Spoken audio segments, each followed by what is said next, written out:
Star Wars Episode 7, The Force Awakens is the next movie in the retrospective series we are checking out and taking a deep dive into.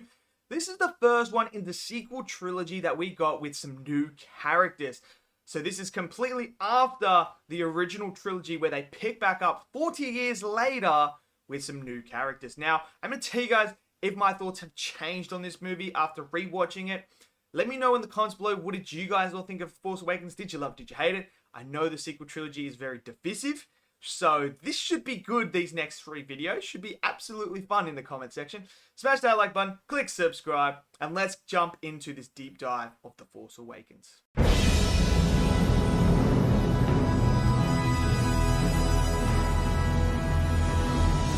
So The Force Awakens is this first movie in the sequel trilogy that we never thought we were ever going to get, because once the prequels happened, that was it. It was just the prequels and then the original trilogy. And then Disney got the rights to Fox Studio and got the rights to Lucasfilm. And now all of a sudden, they have control of all of Star Wars. So they completely owned it. They bought Lucasfilm and then they bought Fox as well on top of that. So they just went in and just bam, absolutely just destroyed this studio. So when they first bought it, they then decided they were going to make a sequel trilogy. Now, this was going to be a time jump 40, I think it's it's like 20 to 40 years. Like, it's in between that sort of, I don't fully know. It's probably not, no, it would be around the 20 to 40 year mark. But anyway, there's a massive time skip, a huge time skip. And now we get all these new characters coming in. So we get Rey, we get Kylo Ren, we get Finn, we get Poe. So we get all these other characters, but we also get our legacy characters back. So we have Luke, Han, Leia, R2-D2, C-3PO, Chewbacca. They're all there as well in this movie. Now, yes, this movie is very much cut and paste of A New Hope. It does follow very much a very similar storyline, and it very much has the same sort of vibe to it when you're watching it. So, you know, you have this beautiful opening sequence where Poe is talking to this guy to find a map to Luke Skywalker, which we're going to talk about. So he's asking this guy for the map, and that they get the map, and then the First Order, not the Empire, the First Order come down, and this is where we get our first look at Kylo Ren and the new Stormtroopers, and they're just absolutely destroying this village. They bring the old man to come in and talk to, because Kylo Ren wants the map to Luke Skywalker. And I like Kylo Ren's design. I really do like his design, but I think what I love more is his freaking lightsaber. I don't care what anyone says. This lightsaber is my favorite lightsaber in all of Star Wars. I love Kylo Ren's lightsaber, and I love the unstable of the Kyber crystal in there as well, giving it this different texture rather than having the nice, perfect, straight line, beautiful curves. No, this has like the lightning sort of things coming off it and everything. It looks absolutely awesome. My favorite lightsaber by far. I love this lightsaber. So we see Kylo Ren for the first time. And we see how actual evil he really is. And then when he does kill the old guy, just kills him straight out of nowhere. No mercy, no nothing. They automatically show you the threat level that Kylo Ren is. They show you the First Order straight off the bat. Like, boom, this is the new big threat that we are dealing with. And they're not here to muck around. So Poe shoots his gun at him, shoots the laser bullet at him, and Kylo Ren catches him and the bullet in midair. I'm sorry, but I've never ever seen anything like that. I've never seen Darth Vader do that. I've never seen Palpatine, never seen any Jedi do that. But he literally catches him and the laser bullet. That is insane. And he's just insane. Even Poe's like, what the fuck is this? What's going on here? And then so they take Poe and Kylo Ren walks off.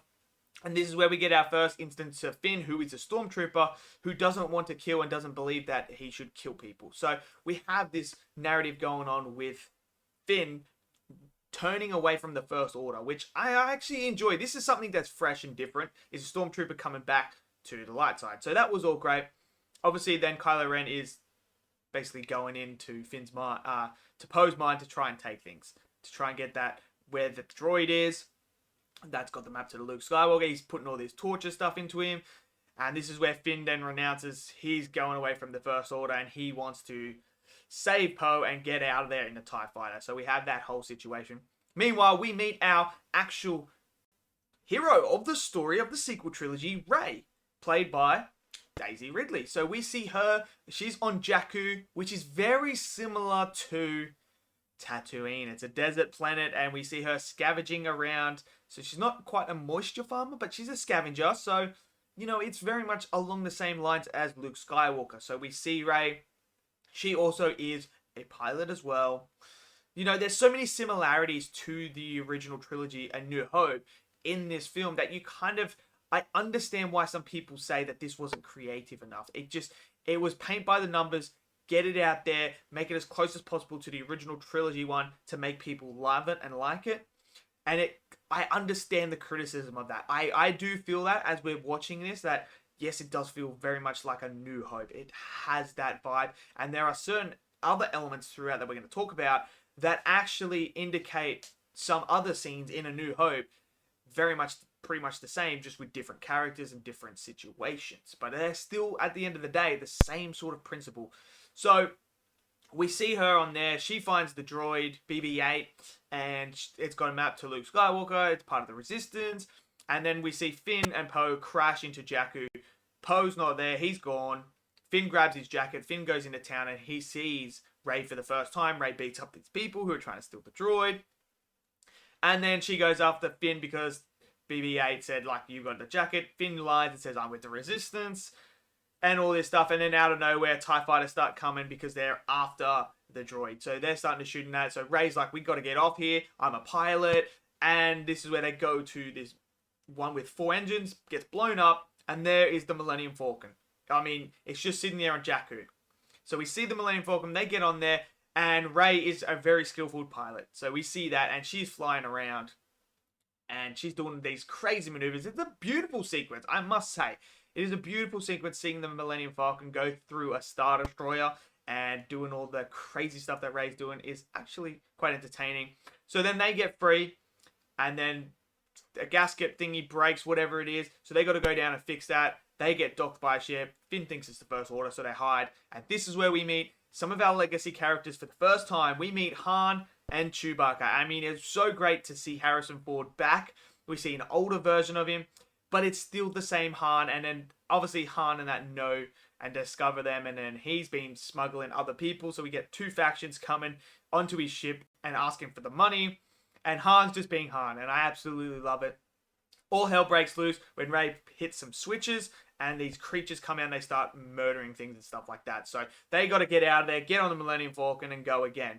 So we had that whole sequence. I enjoyed that sequence. The creatures were cool, and they were brutal. They were just eating people for fun. So then we find out that Han Solo has been out of action for a long time. He starts to talk about the Luke Skywalker and how the Force is all real. So he goes to Maz's place. We've never seen Maz as a character, and this is the first time we see her. She's on her own planet, and she has her like little hideout thing. So we go there, and this is where we're looking for people to try. Finn's trying to get away from the First Order. Han doesn't want to see Leia, so he's kind of like, can you take this map there? And then she's like, Maz is like, no, you need to take it to Leia. You need to do this. And then we see Rey go downstairs into like this basement dungeon sort of thing, and she finds Luke Skywalker and Anakin Skywalker's lightsaber. And how Maz has got it, I don't know. It's one of those ones where it's like, it's not fully explained how she actually got possession of this lightsaber after everything we know about what happened in Empire. But hey, it is what it is. She's got it, and Rey touches it, and Rey has these visions of Kylo and all this other stuff. We hear Obi-Wan speak about, these are your first footsteps, Rey. So obviously, at this point, we know that there's some form of Force sensitivity inside Rey. So Rey has the ability to tap into the Force. So she runs away. She doesn't want any part of this. She just wants to get back to Jakku because she wants her parents to come back and save her. Maz tells her it's not going to happen. So we're already seeing this relationship with Rey and the Force start to develop here, and we see Rey having the thoughts of not leaving Jakku because she wants to be with her family. Like, she's wanting to belong to something. Like, she wants that feeling of belonging with her family, but she's not going to get that, and maybe the Resistance could give it to her. Like, And this is where she starts to feel the connection with Han when Han offers her the job and everything like that. So she's starting already to create this sense of like, I need this sense of belonging. So we have that. It's a decent character arc at this moment for her. So we have Finn's character arc where he just wants to get out. He's seen the First Order firsthand. He wants to get completely gone. And then he's like, then the First Order starts to rummage the planet and just start to destroy things. We see Kylo Ren land. He's after the droid, so he goes out to look for that. Everything's happening. Finn uses the lightsaber. He starts fighting, gets his ass whooped. Han saves him. All this stuff is going on, and then Kylo Ren and Rey go face to face. Kylo Ren takes Rey, and Finn's like, "What? They're taking Rey? I gotta go save her." So we're already seeing a relationship here between Finn and Rey develop a friendship here that actually is quite nice. So as they go, we see the Resistance come in. There's like this cool sequence with Poe Dameron shooting down TIE fighters and everything like that. It's freaking awesome. It's absolutely awesome. So once they all leave the First Order, they retreat because the Resistance are coming. We see another legacy character in Leia. She arrives, and this is where Han and her reconnect. They haven't been together for some time now. And then this is where we find out that Kylo Ren is actually their son. So the whole idea of the new evil is Kylo Ren is actually Ben Solo. So he is the son of Han and Leia, so it makes sense to why he is like that. We find out that Luke was training him, and that the new villain Snoke, which is who we see in here, who is this big looking creature with like messed up scars and everything like that, that is overseeing the First Order, that is training Kylo Ren. So we have that as well. Now, when we move forward, we actually see, this is our first time we see Rey actually tap into the Force when she's face to face with Kylo. Kylo's trying to probe her mind, and she fights back. Now, I don't mind this. Like, I know some people are like, oh, Rey's a Mary Sue and stuff like that. Like, I get it. I understand what you mean. She has no training whatsoever. But I tell you what, at this point in time, we have no idea what Rey's lineage is. Like family lineage is. We don't know who she's related to, what her purpose is, whose Force ability she's got it from, or anything like that. So at this point in time, I think it's okay and it works because my thought process is this is the Force reacting to Kylo and Snoke. Now that Luke Skywalker's out of there, this is the Force creating something to counteract Ben Solo, to counteract Snoke. So they created this, they're giving her the Force is flowing with her and using her as a vessel. So I liked that idea. Obviously, you know, once we get to Rise Skywalker, we know her lineage and just what her family is, and I'm not a huge fan of that. I really don't. I think having her be a nobody and having the Force choose her actually works so much better, and it works with this movie. Once you get to Rise Skywalker, it kind of makes her more like a Mary Sue now because it just doesn't make sense. So we see her, she fights back, she then gets out, uses mind control, gets out, all that stuff.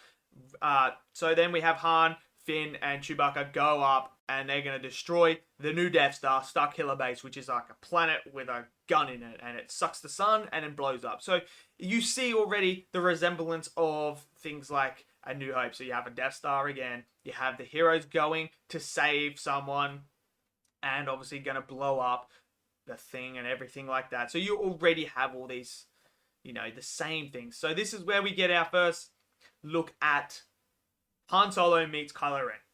Leia wants him to bring him back, so they meet on the bridge.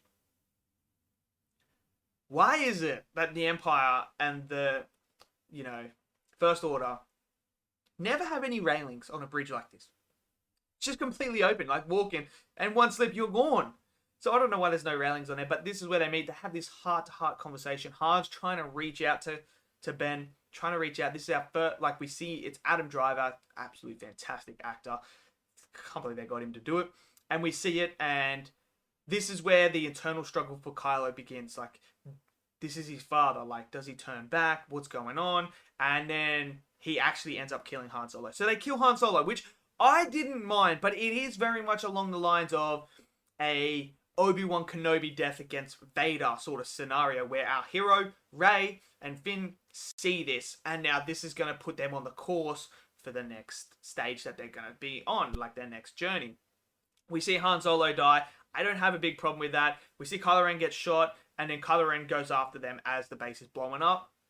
And this is where we get that fight between Finn, Rey, and Kylo Ren. So Rey gets chucked out of nowhere. Kylo just throws her.